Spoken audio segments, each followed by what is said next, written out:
ఈరోజు దేవుని వాగ్దానము, నీకును నీ ఇంటికిని నీకు కలిగిన అంతటికిని క్షేమమవునుగాక. క్షేమము అంటే అన్నీ కలిగిన స్థితి.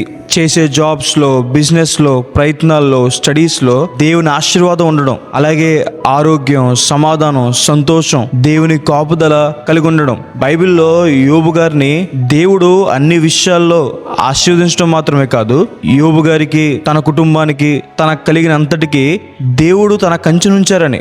ఎవరికి క్షేమ స్థితి కలుగుతుంది? బైబిల్లో రాయబడింది, దేవుణ్ణి కాపరిగా చేసుకున్న వారి వెంట కృపాక్షేమములు వస్తాయని. ఎవరైతే దేవుని మాట వింటారో, దానికి లోబడతారో వారు క్షేమస్థితి కలిగి ఉంటారని.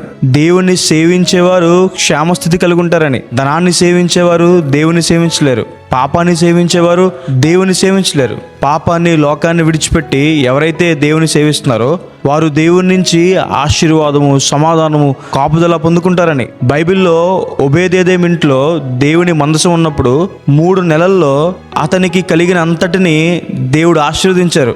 మన జీవితంలో కూడా దేవుని మీద విశ్వాసము, ప్రార్థన, రక్షణ, కృతజ్ఞత ఇలాంటివి ఉన్నప్పుడు దేవుడు మనల్ని ఆశీర్వదిస్తారు, మనల్ని కాపాడుతారు, క్షేమ స్థితిని దేవుడు మనకి దయచేస్తారు. ఈ వాగ్దానం విశ్వాసం ఉంచండి. ప్రార్థన చేసుకుందాం. సర్వశక్తి మంతుడా, జీవంగల దేవా, ప్రభువా, మీకు వేలాది వందనాలేసయ్యా. ఇంతవరకు మమ్మల్ని కాపాడి ఈ రోజు మీ సన్నిధిలో ఉండే భాగ్యాన్ని మాకు దయచేసినందుకు దేవా, ప్రభువా, మీకు వందనాలు. ప్రియులు ఎంతమంది అయితే ఈ ప్రార్థనలు ఏకీవిస్తున్నారో ప్రభువా, మీరు వాగ్దానం చేసిన రీతిగా ప్రభువా, నీకును నీ ఇంటికిని నీ కలిగినంతటికి క్షేమముగాక అని మీరు వాగ్దానం చేసిన రీతిగా ప్రభువా, వారికి క్షేమ స్థితి దయచేయండి అయ్యా. వారు చేసే పనుల్లో, ప్రయత్నాల్లో, జాబ్స్లో, బిజినెస్లో, స్టడీస్లో వారిని ఆశీర్వదించండి అయ్యా. వారికి తగిన ప్రతిఫలం దయచేయండి అయ్యా. వారి మార్గాలు సరళం చేయండి అయ్యా. అడ్డుగోడలు పగలగొట్టండి అయ్యా ప్రభువా. మీరే వారిని నడిపించండి అయ్యా ప్రభువా.